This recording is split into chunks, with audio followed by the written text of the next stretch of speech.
I want to listen. I do. But there's this other part of me that won't. And it's like this war going on in my head all the time. And I don't know how to stop it.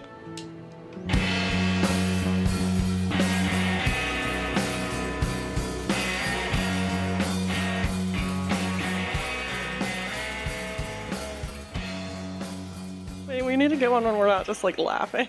Okay. Hello, friends. Hello, friends. And welcome to Pickles and Vodka, the podcast where all your problems can be solved with a bagel. Yes. Yes, we should clarify the mental health podcast where all your problems can be solved with a bagel. Yes. We can only solve certain types of problems. Let's be clear. We're not miracle workers. Right. Bagels can only do so much. Yeah, but as we'll find out, they can do a lot. They can actually cure us. Cure your mental issues? Yeah. I'm Christina. And I'm Lauren. And today we're talking about For the Love of Nancy, which is a Lifetime movie about anorexia that came out in 1994. Oh, I thought it was 92. It's even later than I thought. We have a lot to say about this movie. Well, so if you're tuning in for the first time, we're not really a movie review podcast, but every now and then when we find a movie that we feel like relates to mental health that we really want to talk about, we talk about it. Yeah, and this one kind of was a long time coming. Yes. Okay, let's just get the beginning stuff out of the way. Lauren, where are you at this week? I feel like I've been saying this like for the past 2 months, but stressed. My coworker, who I'm going to have to take over a lot of her responsibilities when she goes on maternity leave. Well, her last day was Wednesday. Yes. So it's started being crazy, kind of in a good way, because I felt like I had to solve a lot of problems the last couple of days, and I felt like I actually did. So, that kind of makes me feel like, hey, maybe they will see how important I am here and how much work I do. I thought you were going to say, like, I finally don't feel like an imposter anymore, and I'm proud of myself, and I feel capable. Well, some of that. I mean, maybe if I had a bagel, that would have fully turned that around, but it can only chip at it a little bit. But okay, so you're feeling competent at your job, even though you've been more busy. Yeah, so I mean, also, like kind of worried because this is going to be the next 3 months, and it's like, oh my God, how long can I keep it up? Am I going to survive? But today, Christina learned that maternity leave in the U.S. is 3 months. It's not necessarily. I was going to say, that sounds generous. Well, it's not 3 months paid. Oh, okay. Yeah, well, that figures also. Yeah, it's only 4 weeks paid, but, that's better than nothing. 4 weeks? Yeah. I mean, I've never had a child. I will never have a child, but I would imagine I would want more than 4 weeks after birthing an alien from my vagina. Absolutely. But I mean, here's all the boring shit. Like, we have it set up so that like our company just flat out pays you your salary for 4 weeks while you're at home taking care of your kid. And then you get to go on short-term disability. So you are still making money. And yes, and you get to be off for 3 months. I'm trying to unpack what it means that they consider that a disability, but we won't go there. No, I think that sounds like that's a kind of common thing in the US at least. Again, I wouldn't know, but again, I'm not surprised. Exactly. Anyway, back to where you're at. The tangent nobody wanted to go down. I know. there's that, and then next week is our band's first show. So yes! we had one rehearsal last night, and we have another one tomorrow. So yeah, there's just a lot of busy things, and they're fun things like the band, of course, but it all does just leave you feeling just kind of like, I also sort of can't wait until this month is over and hopefully I get to breathe. Well, you're usually one to pack your free time with activities. That's actually kind of a new thing, I think. You say, like, I pack my free time with activities. Oh, yeah, because before it was the eating disorder. Exactly. and yeah, like, it's good because it is, it's getting to do fun things. It's like, oh my gosh, I love performing with a band and I love, my aerial classes and things. But it does sometimes, especially when it is still kind of a new thing, just makes me feel like, but when can I get a day again where I just kind of like lay around and do nothing? I might need that to recharge. Yeah, I'm really bad at doing nothing. And it's only in recent months that I have allowed myself to lay around and quote unquote do nothing, because I realize that if I don't, then I won't be able to do as much later. Not that the point is doing things. But no, I agree with you, because I feel like I would say that I am really good at laying around and doing nothing, like the actual action. But I agree with you that the entire time I was just like yelling at myself in my head, like, why are you being so lazy? Why aren't you doing anything, you piece of shit? It's like I have a hard time realizing, like, sometimes you need to do nothing to recharge. So yeah, it's allowing myself. Yeah, I hope you do take some time to do that next month. I'm trying to get better at that. We are halfway through the month of August. Isn't that crazy? Yes, that means we're like almost through the year, and I still feel like it just started. Also, brief tangent, it's August 17th. Mm-hmm. And I follow your dog's Instagram, which everyone should follow. Pico Suave. That's PICOSAUVE. Because Lauren doesn't know how to spell. Exactly. I know numbers, not words. Anyway, this might stir the pot a little bit. This might ruffle some fur. But I just gotta say it. So today you posted that August 17th is National Majestic Floof Day. Yes.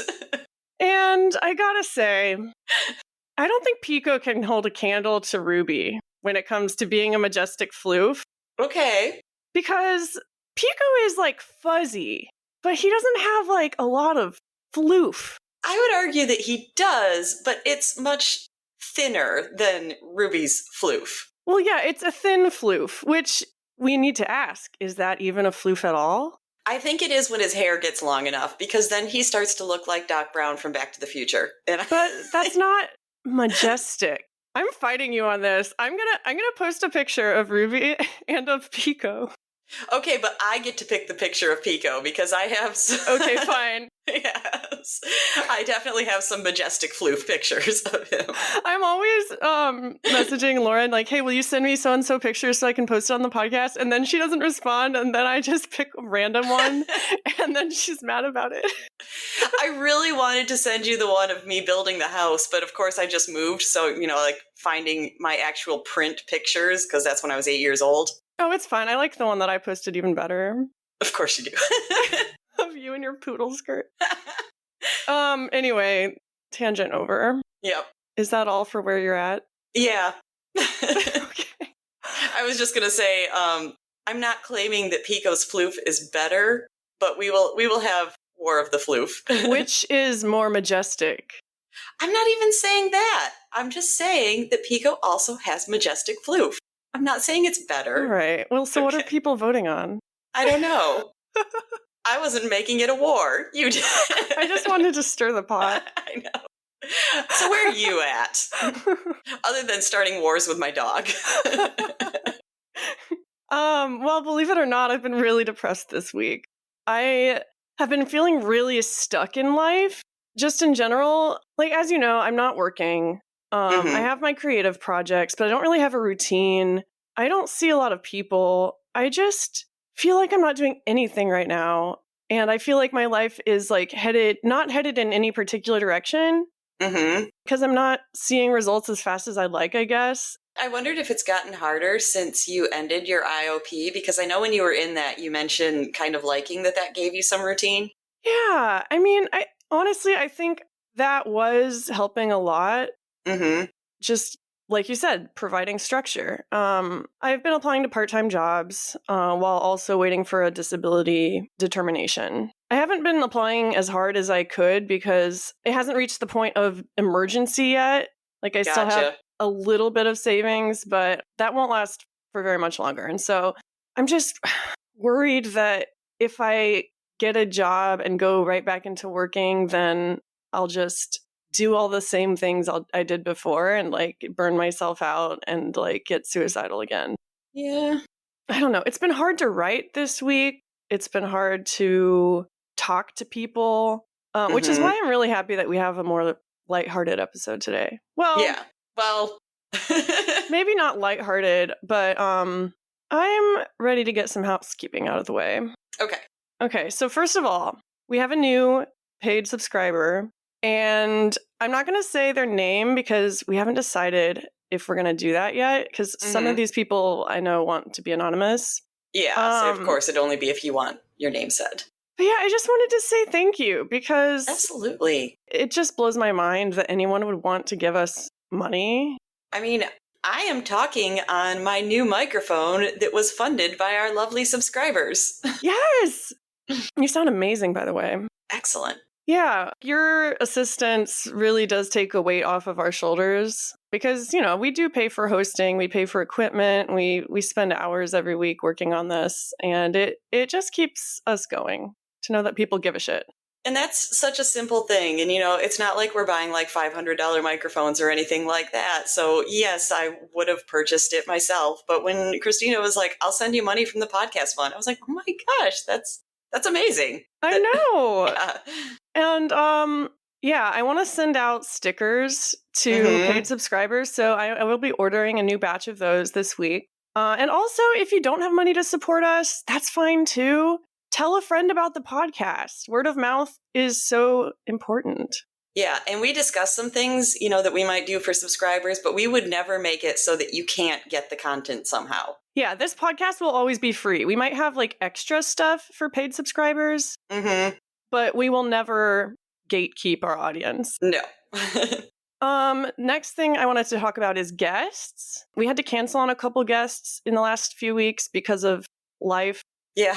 But hopefully we'll be rescheduling them soon. And I know you had a special message that you wanted to put out there. I did, because I feel like we've gotten a lot of guests through you, and you've brought in, you know, like amazing guests. But I know that there are some people who, not to make this sound like a competition, but I'm like, we're my friends first. It's all a competition.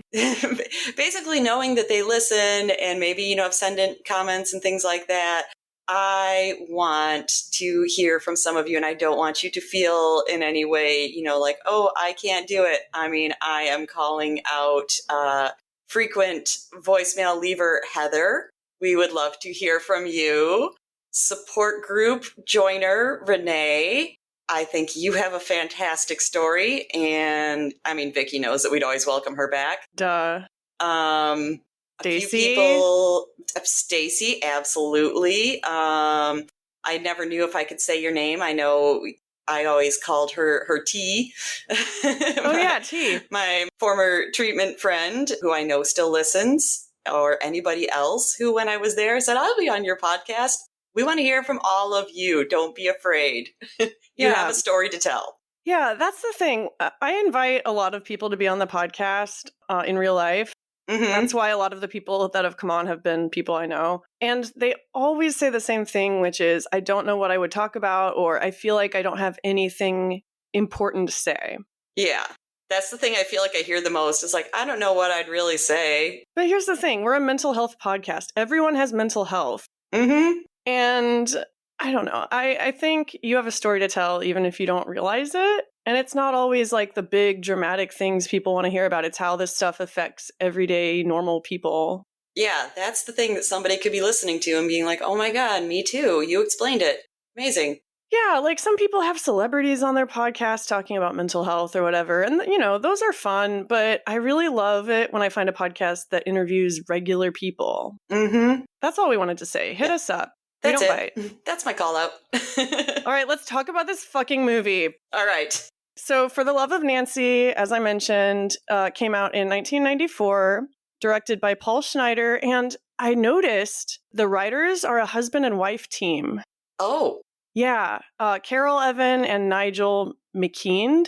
Okay. I looked up all these people to see if, like, why are they working on this movie? And I couldn't find much about them. I know the writers have worked on movies about other, like, chronic illnesses. Okay. But yeah, the director, he's just done a lot of Lifetime movies. This is a Lifetime movie. Yeah. The main actress is Tracy Gold. You're more familiar with her than I am. Yeah, she was on an 80s sitcom called Growing Pains. might also be famous for the one where Kirk Cameron discovered religion and I guess suddenly like didn't want to do the show anymore because, they wouldn't make his character a Jesus freak. Wait, really? Basically, like he was the typical, like 80s teenager character that was supposed to be like smartass and wisecracking and everything. And yeah, he got religion and was suddenly just like, I don't like the things that he says and all these things and I can't do it. Damn, that's crazy. Mm-hmm. But also during that show, there were apparently a lot of fat jokes cracked at her character.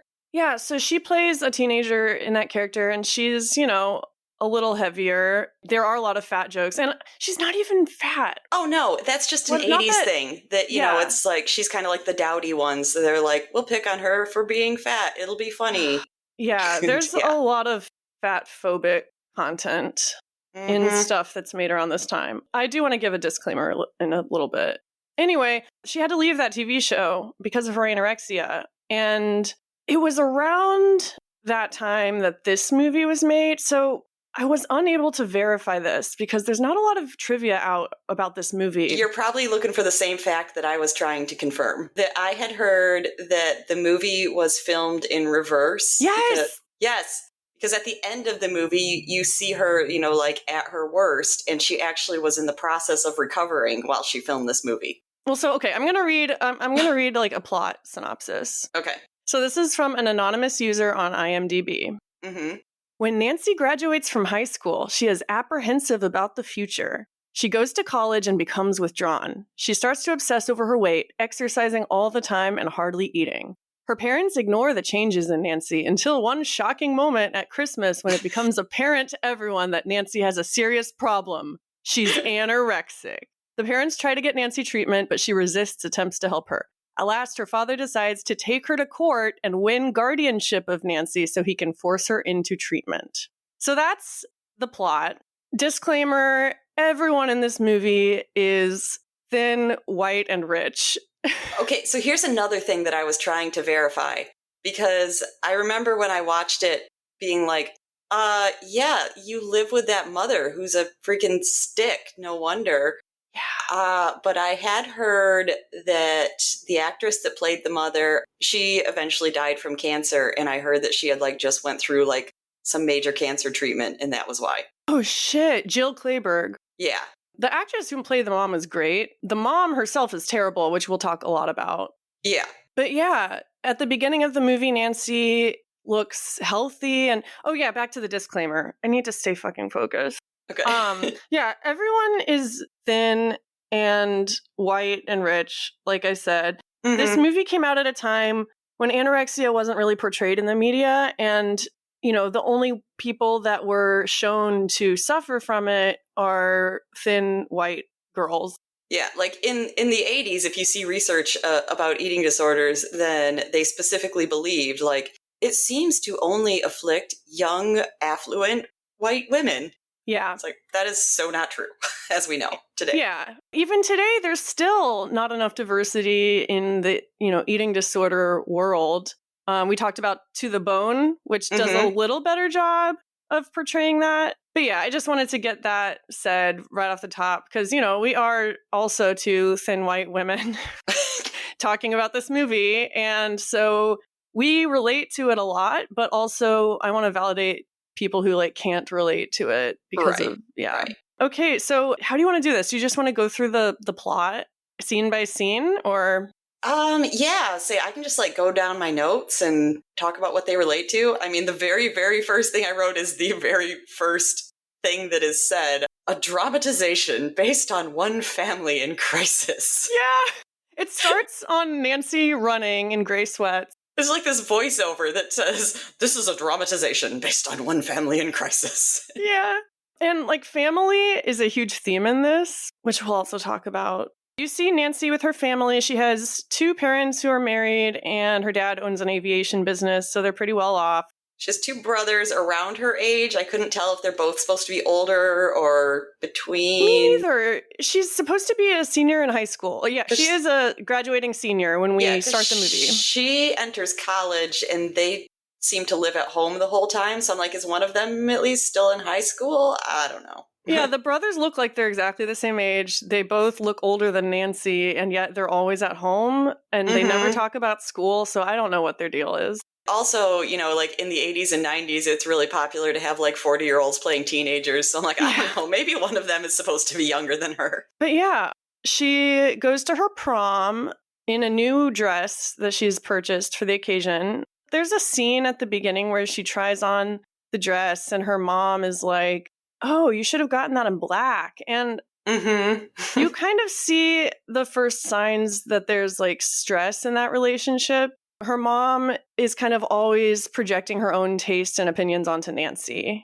Yeah, I don't know if it was there, but it's clearly in the beginning because I wrote the quote in my notes that her mom says something about, just my little girl, my best friend. I was like, oh boy. Yeah, she's like, I can't believe you're going to college soon. I'm losing my best friend. There's an enmeshed relationship. Totally. And yeah, Nancy goes to prom. She's having a blast with her friends. They stay out till 2 a.m., which does prom actually last that long? No. That's I never what I thought. but no. I never went either, obviously. So yeah, she's like, you want to go to the park and get pizza? And her friend's like, no, she's like, do you want to get a couple pizzas? He's like, more like 12. I know. Like, okay. All right. Yeah, people, I notice sometimes the script goes out of its way to like talk about food. Which honestly, that's kind of how it feels like when you have an eating disorder. You feel like everyone around you is talking about food all the time. I don't know if that was intentional. No, I will say, like right now, one of my main takeaways, because I had watched this before, I don't know, probably like 10, 15 years ago or something like that. And of course, I recognized it for the lifetimeness. And I'm sure I was rolling my eyes through the whole thing, how stupid everything was. But I was surprised. I was like, I actually felt like they got a lot of things right. I mean, in a 90s way, but... Totally. Yeah, it surprised me. Yeah, I don't think I had ever watched this before to completion. I saw the quotes and the clips on Tumblr and whatnot. But I was surprised also by how much it made me feel. Yeah. Okay, did this movie also trigger the shit out of you? I mean, more so when I watched it the first time, but... Yeah. We gotta say that too. Like, this movie shows a lot of eating disordered behaviors. A lot of them are cliches. Yeah. And it shows like a very thin individual. Because they filmed the ending scenes when she's sickest, when she was just entering recovery, if our sources are accurate. Yeah. And also, even like towards the beginning, when we're first seeing the signs of it, then I made a note that I was just like, she does have the body language down. I mean, taking someone that's been through it, it's like, I got to give her credit. It's believable. How would you describe that body language? Just the kind of not letting people know, but, like clearly uncomfortable. It's kind of like you're starting to think like, I'm having, like problems with food and my size, and it comes up and you don't tell anyone, but you're just kind of squirmy is how I describe it. Well, yeah, when she goes to the park with her friends and they're eating pizza and they're talking about what they're going to do after graduation, and one friend wants to be a lawyer, one wants to be an admiral, one wants to be a doctor, and she's just like, I don't want anything to change. I think, what does she say? She said, this is as good as it gets. Oh, yeah. And part of me did roll my eyes. I'm like, man, I hate it when people say that. But also I think it betrays how insecure she is. Like, she is totally enmeshed in her family. And I could relate to that a lot because when I went to college for the first time at 18, I was terrified. Like, I was excited to finally get out of the house. Yeah. But also, my eating disorder got really bad freshman year because I was lonely and scared, and I turned to that because it was familiar and a lot of stuff rang true with me. Yeah, I can see for you because it's like that was a new experience and you were the first one in your family to experience it. So you couldn't even like talk to someone, that's like, oh no, I've been through this. It gets better. It's just kind of like, nope, you got to figure it out. Yeah, and that's how it's been my entire life. Yeah. With everything. So the summer before she leaves, she gets her wisdom teeth out. All 4 of them, which has happened to me also. Me too. It's not fun. Nope. And it's almost impossible to eat solid foods.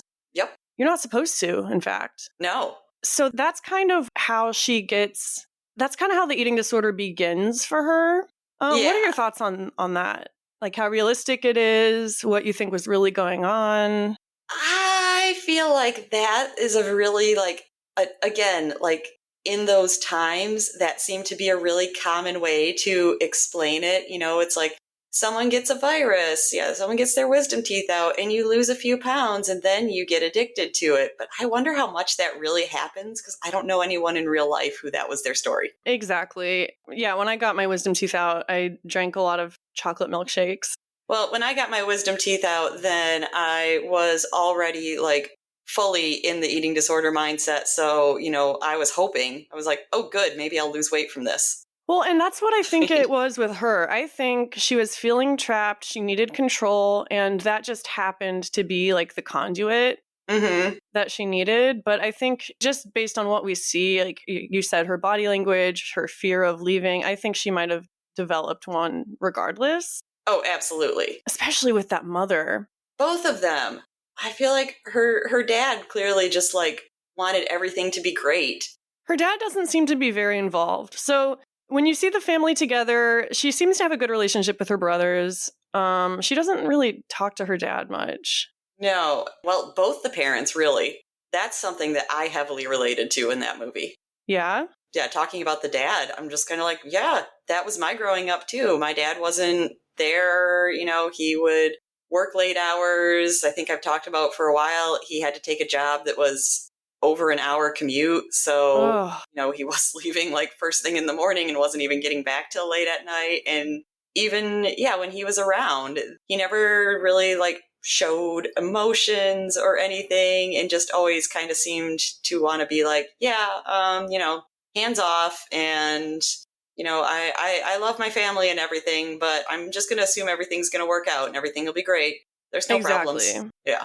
Yeah. And so on the outside, they all seem like a very happy, loving family. But the relationship with the mom, you see even more how problematic it is when they're talking about her going to college. And Nancy is like, oh, I got my single dorm. I'm so excited. And the mom is like, why would you want a single dorm? I'm going to call them and get you a double dorm. Yes. So you can have a full college too involved. I was so mad because like, that's every freshman's dream to have a single dorm. Yeah. And I wrote for the mom. I said, why don't you want to be me in college? Because that's what she was saying. Exactly. So yeah, over the summer, the movie flash forwards a lot. And so you see her about to leave for college. She's been not eating at work. Like a coworker offers her a sandwich and she's like, oh, I can't. I'm sorry that my teeth are bothering me again. But it's been like 3 weeks. Yeah. And that's when the family also notices she doesn't eat any dinner the night before she's supposed to leave for college. And someone is like, you're not eating anything. Are you okay? And she's like, oh, my teeth. Yeah, this is where I also wrote down that, it's like the rest of the family seems to start to be clued in and asking her some stuff. And the mom brings it up with the dad. And he's just like, oh, it's just a phase. She looks great. Exactly. And that's going to be a very common theme. There is a moment where everyone realizes how severe it is. And we'll talk about that because I have thoughts. But yeah, she goes to college and immediately starts isolating. I guess she ended up getting her single room after all because her mom arrives and immediately tells her how to decorate it. You see her exercising a lot. Yeah, this was something because if this movie came out in 94, then I would have been junior high or I think maybe freshman in high school. And that was like the one thing I remember from it because, it came out and this is when I'm starting to like get sucked into all of this stuff. So I'm just like, I have to see this movie. And it reminded me of things that I wanted to watch, but I didn't want my parents to know I was watching. Yes. And they would always be watching TV at night together, downstairs. But they had a tiny little black and white TV that only like kind of got in some cable channels, like they'd be fuzzy if you could tune them in. And it was in their bedroom. And that's what I would do is I'd pretend, like, I'm just going up to my room. And then I would sneak into their bedroom. And I was like, I don't know that I really got to watch the whole movie, but for some reason, the running scenes of running up the stairs and the track and on that fuzzy little black and white TV, I'm just like, those are just burned into my memory. Oh, yeah, I watched this movie on YouTube. Well, you did too. The version on YouTube is very fuzzy. Yeah. It's authentic. We're getting the real experience. That's right. The Lauren experience. Yes. Yeah, you never really see her in class. You never see her with friends, except one time people in her dorm are having pizza on the floor and she passes by the door and they're like, hey, do you want a piece? Come sit down with us. And she's like, oh, okay, thanks. And she grabs a piece and then puts it in a napkin and leaves with it. Yeah, I feel like you're only seeing people in college just to kind of like drive home the fact that she's heavily isolating. Yeah, and then you see her, throwing the pizza down the toilet, and she's meticulously organizing her toiletries on her desk. Mm-hmm. That's not the only time you see her engaging in kind of OCD-like behavior. Yeah. Which also is pretty accurate in my experience. What about you? That's another thing where I just feel like I don't disagree that is some people, but it just kind of felt like, we're hitting all the cliches. Okay. Well, yeah, exactly. You got to do it. So they fast forward basically the entire semester, and she goes home for the first time. It's Thanksgiving, and people start noticing that she's lost weight. And like you said, the initial reaction is, oh, you look great. Yeah. But her brother is the one that first notices that she is hiding her food and throwing it away. Got to point out, this might mean nothing to you, but the brother, of course, Mark Paul Gosselaar, or whatever his last name is, Zach Morris from Saved by the Bell. Yeah, I don't know. Yeah. But yeah, he kind of calls her out on it, and her reaction is denial and anger. Her denial is so fucking strong. Through the whole movie. Oh, yeah. She just lies about the stupidest shit, and you're like, man, it's so obvious. I did think it was accurate. I feel like it was around that time that you'd see things like the family is getting worried because, they're kind of like seeing it progress.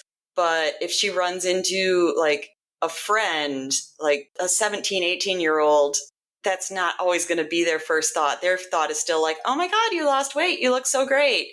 And it seems kind of like that's how things go. Is there's like certain people that it's not going to tick in their brains yet. Well, and there's the mall scene that leads us to, where her brother takes her to the food court and he gets a piece of pie for her and he's like, just put it in your face. Just eat. This is your favorite thing. Yeah. Why can't you just eat? And then a friend comes up in the middle of this conversation and compliments Nancy on her weight loss, and she calls she compares her to Kate Moss. Which I didn't even know that Kate Moss was around. And I was like, really? Okay. Well, I did some research into this. Kate Moss, I think, is the one who first said nothing tastes as good as skinny feels. Yes. I don't know if she was anorexic or not, but she's been associated with anorexia. Yeah, because of things like that, I think, at that time, people held her up as like the thin Bible. Yeah.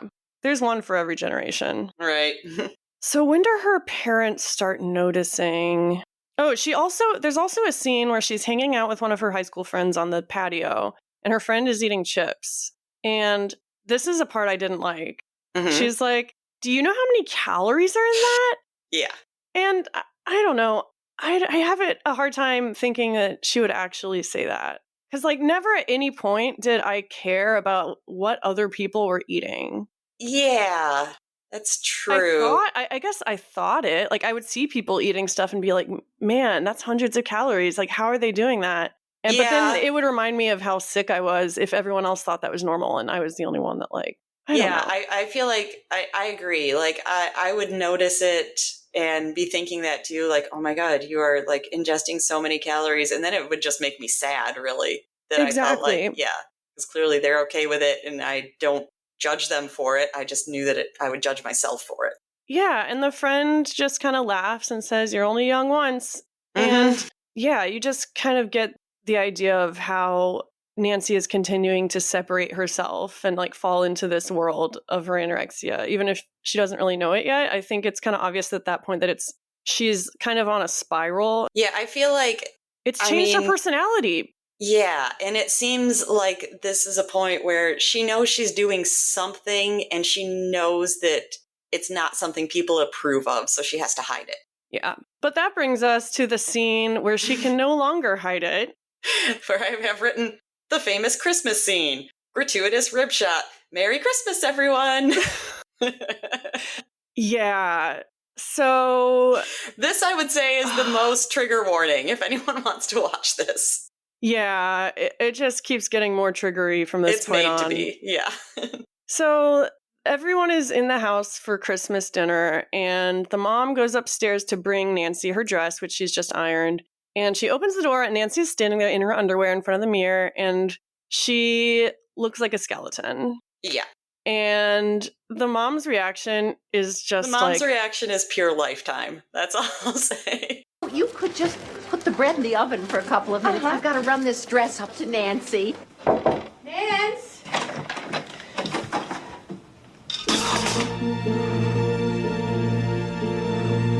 oh my God. Nance. What is it?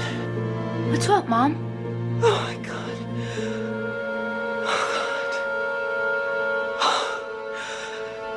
She runs downstairs and she goes to her husband and she's sobbing and she's like, she looks like a skeleton, every bone, every rib.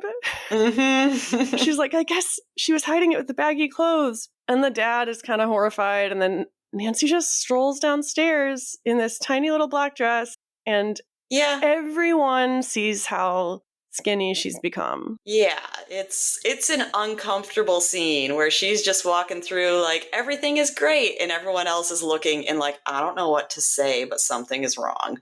Okay, do you think she was kind of doing it on purpose? Like she wanted to show off her thin body? Because, Oh yeah. yeah, same. Uh-huh. I think, not that she was doing it for attention, but I think it's validating, I guess. Yeah, and I feel like that's kind of a common thing when, when you've gotten to the point that people are trying to, air quotes, take this away from you, and you are starting, to feel like maybe you like where things are going, and then it's just like, I don't want to draw comparisons to a totally different sort of thing, but I'm thinking it's kind of like coming down and being like, hey, my body, my choice. Yeah, it is an act of defiance, I think, in some ways. It is when people say that's just a cry for help, I'm always like, well, yeah. Exactly. And, yeah. like, it is a cry for help. That's kind of the point. Like, no one was listening to her. She didn't have any control. She wasn't really an individual. Mm-hmm. She was, and this is her way of kind of claiming her own identity. Yeah.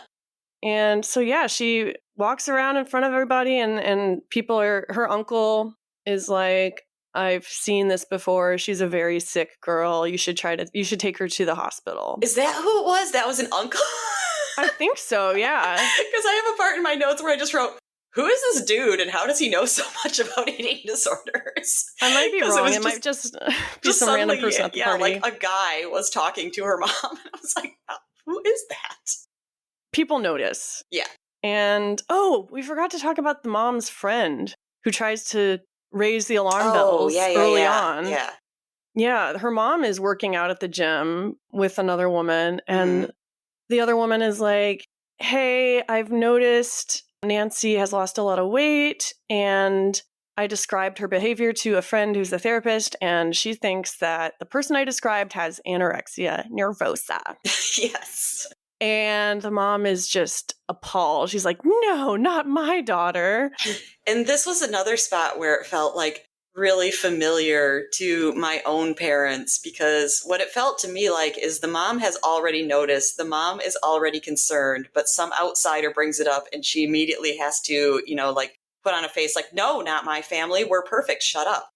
Mm-hmm. The mom is very worried about what will people think. Mm-hmm. What will people think about us? What will people think about me if they find out that my daughter has an eating disorder? Yeah, I mean, we're getting into this, because I have a quote from like when they first do take her to the hospital, and she says, "It's not like we're criminals or lunatics." Like, yeah, which kind of gets addressed later. Mm-hmm. So they try to get her to go to the hospital. She kind of wriggles her way out of it the first time, I think. I think so, but pretty soon it just becomes like a necessity. So they do get her to go. Yeah, they eventually get her to go, but she is not happy. She is super stubborn. She's in group therapy and she calls recovery. they're like, what does recovery mean to you? And she's just like, fat. Yeah, and walks out. Yeah, she's sick of all this quote unquote lame random crap. Mm-hmm. So random. Right. Yeah, she openly shovels food into her napkin in the cafeteria in an eating disorder ward. Yeah. Not trying to be subtle at all. And of course, she's caught. Right. And she convinces them to get meals sent to her private room because she's too weak to go to the dining room. Then they lock the bathroom door so she doesn't have anywhere to hide the meals. So she knocks a hole in the wall in the closet and dumps her food down there. I did write on that one, because after watching her just like throw it in the napkin like that's going to work, then I was like, okay, the wall trick is actually kind of smart. What I want to know is, how did anyone not notice? Well, yeah, I mean, I would think it wouldn't take very long because I'm like, it's going to smell. Exactly. And I guess it's implied that they do find it because you see her hooked up to an IV and she's poking holes in it with a safety pin she's somehow obtained. Yeah. I guess you could really sneak anything into the psych ward in the 90s. I know. I was thinking a lot of that too, as I was like, a lot of these things are probably, like before people learned a lot of these tricks and stop you from doing them. This is how all of these rules came to be. Like, you can't have this stuff. Well, yeah, I feel like a lot of people did learn tips and tricks from this movie. Probably, I wouldn't doubt.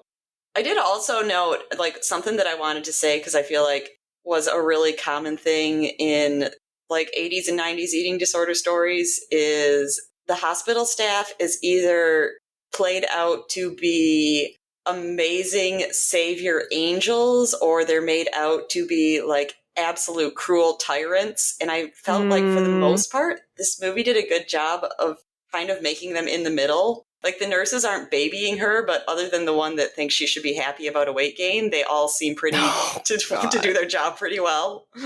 And just, be like, I'm treating you as a person, but also as a person I know I can't trust because of what you're going through. Exactly. And I know what that's like, to have no one trust you, to be treated like that. It's very frustrating, but also... But yes, the nurse that's like, you gained X pounds. Isn't that great? I'm like, how long have you worked here, lady? Yeah, when she first goes in, they weigh her facing away from the scale. We just talked about this last episode. They blind weighed her, so she couldn't see. And then they cut to a scene where she's being weighed again, facing it, and the nurse straight up tells her how much she's gained. Mm-hmm. And she's obviously, visibly upset. Mm-hmm. But I want to talk about her doctor. Because her doctor, I think his name is like Dr. Pantana or something like that. Sorry, hold on. I thought you were going to say Dr. Pantera. Dr. Like, awesome. Dr. Pantera. Oh yeah, that's a band. No, Dr. Partana. He was like a carbon copy of the Doctor into the Bone. Oh my God. Did you notice that? Yes. So, I mean, I think the Doctor into the Bone, played by Keanu Reeves, yes, was heavily influenced by this guy. They would even not doubt look the same. I know. They had... It's crazy. Yeah. So the doctor is talking to the mom, telling her, hey, Nancy's been hiding her food. She's been cutting her IVs. She's 18. We can't keep her here. And the mom is like, why can't you fix her? And this is when they kind of get into the family stuff. Do you have any quotes from that? That's where... I noted, that the mother's protests are like, why would this happen to us? Because we're not criminals or lunatics. I also noted that they ask him immediately, how long is it going to take? Which I feel like is a very, parent thing, like thinking there is a step-by-step solution and it takes this many months and then you're cured. Well, and they keep saying, her family throughout the movie keeps saying, like, oh, she just needs to eat. She just needs to gain weight. Like, eating is the only thing. But there is a quote I did write down, actually, from the doctor. He says, not eating is not the disease, but the symptom. The disease is how Nancy feels about herself. I remember hearing that, watching it, and feeling, like that was one of the moments where I was like, that's actually a good thing to include. Yeah. And he also tells the mom that eating disorders are a family problem. What did you think about that? Like, do you agree? Do you disagree? Or what do you think they meant by that? I feel like in that case, yes. And, it might be a case-by-case problem. As we've talked about, they clearly are a very enmeshed family. And even though she's in college, it seems, like she would call her parents' house her permanent residence at this moment. And in that case, like when you are living together, then yeah, it is a problem with everyone that lives with you. Yeah. I took it to mean that, like, it does affect everyone in your family. And it does show how it affects her brothers. Yeah, I was just going to say, we clearly see it affecting the brothers. I can't tell them apart, to be honest. I only know because I am aware of Saved by the Bell. So. I think their names, okay, Tommy is the one who is in Saved by the Bell. Okay. And then, she also has an uncle Tommy, and her brother's name is Tommy. That's confusing. I'm looking at the cast list. Her other brother's name is Patrick, so Patrick and Tommy. Okay. Again, indistinguishable for me. See, for me, I felt like, I guess Patrick was more of a throwaway character. Was he the one that tried to get her to eat at the food court? Oh, yeah, I think he is. Yeah, so one of them is like really angry, and at one point he says, you're making everyone crazy, like just eat. And the other brother, he's really saddened and scared by it. Yeah, he's the one that is, the mom finds him sitting in the car because he says, like, when he's like out doing his business, he's not thinking of anything. But once he gets home, then he's afraid to come in the house because he'll find her dead. Yeah, so fasting forward, she leaves the hospital after she's gained X pounds. Yeah, she makes sure to say very often, like, I'm 18, I'm an adult, so I can sign myself out. Yeah, so against medical advice. And then you see her deteriorate even more. Mm-hmm. There's a lot of really emotional scenes with her family members where they beg her to eat, or they, confront her about things she's doing. Like she's hiding food under the bed. She's only eating lettuce. Mm-hmm. Oh, yeah, the scene with her dad and the lettuce, I don't like. I don't remember that one very much. I was thinking of the one where she's almost in a trance. She's like lining up the canned foods and naming them. Yeah, she's like organizing their pantry. The mom comes downstairs and she's like measuring fat off the top of some sauce she's making. And at the same time, she's lining up every single can and naming them. And yeah, she is in a trance. She's very much like obsessed with food. Yeah, and that actually makes sense. Like, that is when you get to that point, then it's where people will say, it's just kind of like biology trying to come through. Your body wants food so much that is all it can think about. Yeah. And I can relate to that a lot too, because like when my eating disorder was first starting out, I was still living at home, and I'm the oldest of 7, and I did a lot of cooking for our family. And so I would make all of these gourmet meals from magazines, and just I was obsessed with food, but at the same time I had an eating disorder. Yeah. And I wasn't eating. And so yeah, you want to be around it. You want to see it because your brain is just thinking food, food, food. Yeah. And then the scene I'm thinking of is she's standing at the counter ripping chunks of lettuce into a big bowl. And her dad is like, is this all you're going to eat? She's like, oh, yeah, I ate something earlier. And he's like, yeah, right, you did. And this is, baby food. I don't remember what he says, but he has a big meltdown at her. Is that the one where he calls the place she works and asks if she ate? And no, the mom goes to her place of work. It. Yes. Yeah, her mom. Yeah, so her mom confronts her once her health has declined even more. And she says, I just ate a sandwich at work. I'm fine. And the mom actually goes to the work and asks her coworkers, did Nancy eat? And they're like, no, she never eats here. And then she like blames them for not paying closer attention. And her one coworker is like, excuse me, I'm not her mother. Yeah. And I will say, honestly, though, in that scene, as horrible as the mother has been, I really felt for like every single character. Because yes, the mother is being unreasonable, and I'm glad she got called out for it. But at that point, she is watching her child die. Yeah. And I can understand that you just, you don't know what to do then. You'll lash out at anyone. And she does apologize later on. She also apologizes to the friend who called her, who first told her that Nancy might have an eating disorder. Right. To her credit. So yeah, she just gets sicker and sicker. And, the actress really was sick at the time. It's just very sad and hard to watch. She can't get comfortable on the couch because she's so bony. Yeah. and she like falls while exercising. Mm-hmm. And so they try to get her to go back to the hospital, and she refuses. Do they talk to the doctor? Is that who clues them in when they're just kind of like, what can we do? Yeah, they go back to the doctor's office. Yeah. And he's like, well, there is one thing you can do. And the mom's like, anything. I'll do anything. Yeah. He's like, well, I don't think you can do it because you guys are too close to the mother. Yeah. It has to be the father who can take her to court to get guardianship of her medical decisions, I guess, Mm-hmm.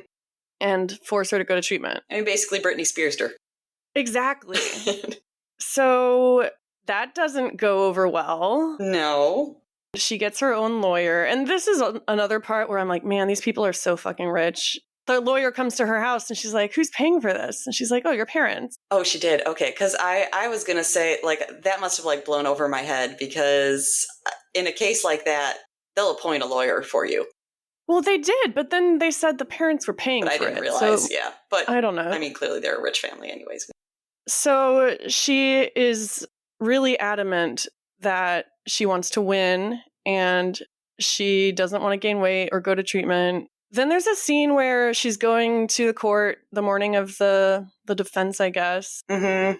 And she's looking out the window and she sees all these people like living life, blowing bubbles. Yeah, like, of course, they Eating just snacks. conveniently all happen to be like just engaging in life to its fullest. She's just watching. But as cheesy as it was, I have had those moments. Oh, yeah. Where I'm just looking around at people living life and feeling like that's so impossible for me. But at really the same sad. time, I know, like, I've been in those moments, and I mean, for me today, it's more like I would see something and then you immediately wonder because we all know that everybody has their own issues. It's kind of yeah. It looks like everyone's there enjoying things that I can't, but you never know. Yeah. Yeah. But I get the feeling for sure. So they go to court. The press is out to take pictures of her, which I also hated. Mm-hmm. I was also like, how do people know about this? Like, why is this a big deal? Yeah, I mean, I guess maybe it was kind of like an unheard of sort of case at that time is why. Like, yeah, because, I guess we'll just finish the plot real quick before you tell me about the real life example. Yeah. I guess she just changes her mind because she has like a heartfelt scene with her dad before this where I guess you get the impression that he wishes he were around more. And honestly, I don't remember exactly what is said because I didn't write down any notes. Yeah, I didn't either. I think because I was starting to find it all kind of unrealistic at that point. Yeah. But he gives her his flying wings, like his wing pin. Yes. Kind of like to say, I love you, keep going, you got this. She's listening in court, and then she talks to her lawyer, and then basically they say she agrees to drop it. Yeah. So her dad is awarded. Oh, and she holds up the wings while he's talking. It's this huge moment. I want to read the quote from the judge because I feel like that could be considered like the hypothesis of the movie. Mm-hmm. Hold on. Yeah, I don't have the whole quote. I just have a little piece, so it's good that you have it. I mean, I don't have it. I'm looking it up now. Okay, so the judge at the end says, "Thank you, Miss Walsh. There is one thing I want to say. The fact that this court finds that Nancy Walsh is in need of a medical guardian, that she is unable to consent to medical treatment, does not mean that she is an incompetent person, as a layman might consider that term. It doesn't mean that she is crazy. It doesn't mean that she can't make other normal decisions we all make. I emphasize this so that no one misunderstands these proceedings." This is like the movie's preachy moment. I feel like that was pretty radical in the 90s. And for me, like maybe it was the way it was delivered. When it was said, I just kind of felt like, okay, we got to slap the message on the end of the movie. But that is actually something that I found when finding articles on the actual case, that is truly what the judge said at the end. Okay, this is a great segue for you to tell us what really happened. Wait. First, we got to get to the very end. Oh, I thought that was the very... Because at the very end, they're all coming home from court. Oh my God! And we have the appearance of the Holy Bagel of Wellness. How could I She forget? steps out and her family asks her, like what she wants to do or anything. And she says, I think I'd like a bagel. A bagel, sure. and then, as I noted here, this scene also made me uncomfortable because first they're making it sound like she's going to be okay because she wanted a bagel. But instead, she gets a bagel, she picks it apart like she is still 100% anorexic, which I guess is good because you don't actually turn around in, 5 seconds. And her whole family stares at her while she does it. Her whole family's just watching her eat this bagel, and there's like cheesy Lifetime music playing over it. And then you have a final voiceover from Nancy, and you see shots of her running again, but this time it's with a friend. Yeah. And she says, okay, here's the quote. That's the weird thing about recovery. I learned that I may never be completely cured, that this disease doesn't always go away. It's kind of lurking around like my Achilles heel, but it's all right because I'm stronger than it is. I know I can make it. I know I have the strength to save myself. That's the most important thing any of us can learn. Okay. I mean, that's a decent Lifetime-y ending. I don't have a problem with that. No. Like we've talked about on the podcast so much how no one else can make you recover. You have to want it for yourself. And we both still struggle with fully wanting it all the time. Mm-hmm. And so, yeah, it was helpful for me to just hear that reminder, as basic as it is. Okay, so that's the movie. Yes. So I wasn't able to find very much, and I really was only able to read one article because you had to pay. Where did this take place? Was it New Jersey? I don't know if they ever said. Okay, I feel like they might. It was in New England, I want to say. Okay. I just know that the articles that I was finding, this is where I'm saying, like, I think, everyone was out there and stuff because it must have been a very, famous landmark sort of case because I was reading this in, New York Times, Chicago Tribune, and things like that. Oh, shit. Like, okay. This was getting covered everywhere. One of the first things that caught my eye mentioned that in high school, she was a basketball player and had been a model. Oh, I feel like the movie didn't want to be that obvious about it. Mm-hmm. That tracks. And also it stated that she broke up with her boyfriend right before college. So that's, another, all these changes happening. Do you know what the name of the person that the court case was based on? Yeah, it's Nancy Walsh. Oh, okay. It's literally, okay, the names are the same. Yeah. Okay, wow. Because that's what I looked up the name. That's how I found the articles. Got it. I wish I'd looked up more stuff about the real Nancy Walsh. Because I found the speeches and stuff and how she just dropped it, the big heartfelt moment, and I'm going to drop the case. I'm just like, I don't buy any of this. I think you're wrapping it up for Lifetime. But apparently, while they glossed over it, it sounds like that is accurate. They said that she agreed to drop it after speaking to her lawyer. I also thought a really interesting thing is they said that she pretty much developed a close relationship with her lawyer, and they believed that the lawyer was very instrumental in convincing her to drop the case. See, I believe that. I know, but in the movie, I was just like, that would have been cool to see explored. We see her talk to the lawyer for 5 seconds. Literally on her deathbed, she's in bed, just lying there, a bag of bones, as her dad calls her multiple times. Mm-hmm. And the lawyer comes in and talks to her, and she's like, do you want to win this case? And she's like, yes. And then they just proceed from there, and the lawyer doesn't show any concern that right. She's yeah, I found that a little hard to believe, but also, lawyers got to do their job. Exactly. And that's what it sounds, in the real situation. Of course she knew the job to do, but, maybe she actually listened to her and that helped. Yeah, that's encouraging. I wonder where she is now. The case did have some quotes from the judge where he asked her, do you acknowledge that you have a problem? And she said, yes, I do. And then he said, this does not make you crazy. This does not make her incompetent. Wow. So that's all true. That's so cool. Mm-hmm. I know Lifetime told us it was based on a true story at the very beginning, but I kind of forgot that it was based on a true story. Yeah. They did not say if the bagel of wellness was true. That's lies. That's all lies. So before we wrap up with our final thoughts, I have a voicemail to play. Okay. I watched this 2 times. I watched it once on my Fire Escape on my phone, and then I watched it at my parents' house with my mom. And my mom recorded her reaction. Oh, cool. And so this is my mom's reaction. Okay. So, Ginger Lou, what did you think of the film For the Love of Nancy? Well, I loved watching it with you. And I think I viewed it from the perspective of someone who had an eating disorder, anorexia, and then bulimia, and from the mother.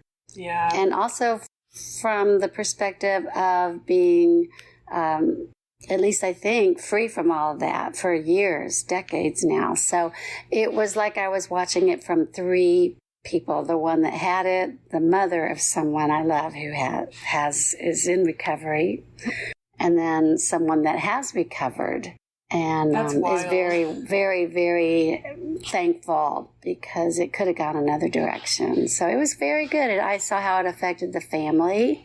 I thought it did a good job of seeing how devastated the whole family. It takes a toll on everyone. It made me sad, of course. Well, I wrote down a quote. The doctors told the family, it's a family problem. Do you agree or disagree with that? Because I don't know how I feel about it. Oh, there's so many layers. Well, we won't talk about that then. Okay. What parts did you find the most relatable? You feel like, as a mother, what did I do wrong? It showed denial, and then, of course, I didn't go through denial with you so much because I had it. So it's like, well, of course this can happen. I didn't go through, how could this happen to my child? But and then that turned into anger outbursts. I saw that in the family. I thought that was realistic. I don't remember ever clearing a table violently like the father and the mother did, but I thought that was realistic. I saw how sad it made the brothers of the girl. And I'm sure that has taken a toll on your siblings. And mostly, I just have hope for anyone that's going through this. I'm living proof that you can get through it, but I also know you can too. But it was good. It was a good thing to watch together. It was fun to watch with you. Yeah. Do you have anything to say to the Pickles and Vodka listeners? I love you. You guys rock. And don't ever give up. You heard it here first. Isn't that adorable? Of course it is. Yeah. But, she mentioned the mom and dad have a conversation in the movie where the dad says something really poignant. He says, I don't know what to do. I'm still trying to figure out what we did.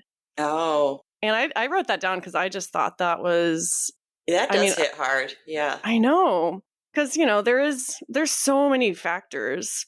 And yeah, just listening to that, I can only imagine, because I do forget sometimes, that your mom also went through it. So her saying, like, I've got three perspectives here. Someone who's been there, someone who hopefully sees that in their past, and of course, someone who is a mother having watched this happen to her children. Yeah. It's like, wow, that's packs a punch. Exactly. I can't even imagine. And, with my mom, it started out as anorexia, and then it eventually turned into bulimia. And that was kind of my experience. Well, I guess I was mostly bulimic, and then I transitioned to anorexia. But that's also a really common thing. I mean, not to turn this from a movie review into just talking about eating disorders, but it is. Look where you're at. We're on Pickles and Vodka. I know. But I feel like that's like just an important thing to reiterate, that it really is way more common that people just kind of like fluctuate and wave through like several different types of eating disorder. It's not usually one cut and dry thing. Yeah. Well, and Tracy Gold, the actress, she did in real life go from anorexia to bulimia. Okay. Actually, it reminds me a lot of Jennette McCurdy's story. Do you know who that is? Yeah, I've read her book. Yeah, me too. She was one of the co-stars of iCarly, and she just released a memoir called I'm Glad My Mom Died, where she talks about her and her mother's own enmeshed relationship and her life as a child star, and how she developed her eating disorder to keep her body from developing because they want you to look younger. Like you mentioned, getting 40-year-olds to play younger people. Yeah, and it's easier to do that when you're like 25 and still look 12. Yeah, and the reason I bring up Jennette McCurdy is just because it's almost identical to Tracy Gold, and it just shows that this has been a problem for decades and decades. It's still happening. Yeah. I guess we could wrap up with like which parts we related to the most, which parts we hated the most, and like any final thoughts. Do we think people should watch this? I think there should be, as we've said, a heavy trigger warning because she was actually sick while making the movie, as we've said. So it's not just makeup. Yeah. And that can be hard to see. And, and there are some things, I attribute it to being a 90s movie where it's like they're going to, show weights and numbers and things like that, because that was part of the horror of it all then, as we thought, like, we have to say she got down to X pounds. Yeah. That has the dramatic effect. So that's all going to be there. But yeah, like I said, I think early on, I actually was surprised how many things I felt they got right. I mean, for me, the part that I've resonated the most is when she finds out her parents are like trying to get her to go back to the hospital. Or I guess she finds out that her uncle has gone to her parents and told them, hey, you need to put her in the hospital. And she goes to her uncle and she's so mad at him. It's like her Emmy scene. I want to listen. I do. But there's this other part of me that won't. And it's like this war going on in my head all the time. And I don't know how to stop it. But yeah, it just shows like the anguish that like, you're doing something quote unquote crazy, but you truly can't stop. Like multiple times when she's offered food, she just says, I can't. Yeah. And again, I think, someone playing a part also with the experience of having been there, it's like you can see it in her face that she really just feels like, I can't. It's not that I don't want to. And then It's at the end, I think it relatable. shows, she's not totally better yet, but she's realized that she needs to get herself out of this and she can't do it alone. Like she has to do it alone, but also she needs support. Yeah. If that makes sense. Like someone can't do it for you, but you also need the help. Yeah. Yeah. And that's For the Love of Nancy. Mm-hmm. An hour and 20 minutes later, we did it. But yeah, please tell us what you thought. If you've seen this or if you watch it on YouTube because of this podcast, please tell us your review. Yeah. What it made you feel, what it reminded you of in your own life. And especially I'm curious if you're someone who watched this like years and years and years ago and you're watching it in a different state of mind. Yes. I feel like a lot of the people you called out at the beginning of this are going to be those people. Yeah. Based on our Instagram comments. Right. Next week, I will allegedly have a topic. If I can get my shit together. Our topic got preempted by this lovely movie. Yeah. This is just Lauren's birthday weekend extended. Okay. We love you all. Yeah. Don't forget to eat a bagel of wellness. Right. Today. It will solve all your problems. Yeah. Bye. Bye.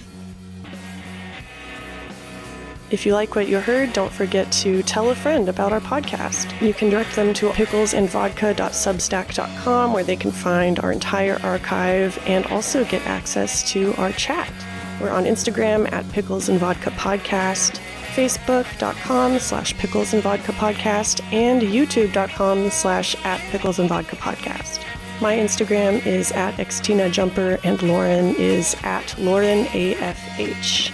We have a free support group every Saturday at 4 p.m. Eastern Standard. Go to join.freeconferencecall.com/picklesanonymous. We'll see you next week.